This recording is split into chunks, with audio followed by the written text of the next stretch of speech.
बात करेंगे ज़िमनी इलेक्शन से मुतालिक। मिटियारी टाउन कमेटी मिटियारी 7 में इंतखाब का अमल जारी है, जिसमें पीपल्स पार्टी और JUI में कांटे का मुकाबला है। सिक्योरिटी के इंतहाई सख्त इंतजाम किए गए हैं। मज़ीद जानते हैं बोल न्यूज़ के नुमाइंदे शाहिद शम्स से। शायद अपडेट कीजिएगा, क्या सूरत हाल देख रहे हैं आप?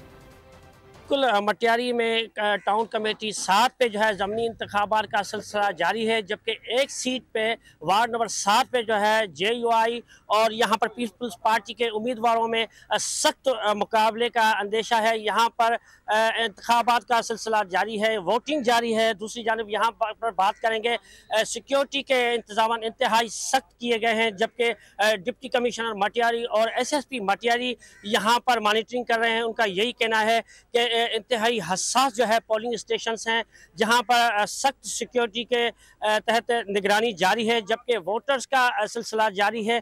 यहां पर पाकिस्तान पीपल्स पार्टी और JUI के जो उम्मीदवार हैं उसमें जो है कांटे का मुकाबला है, जबकि यहां पर एक सीट खाली हुई थी, उसके ऊपर यह मुकाबला है। वोटिंग का अमल भी जारी है। सब्सक्राइब करें और बेल दबाएं ताकि कोई खबर रह न जाए।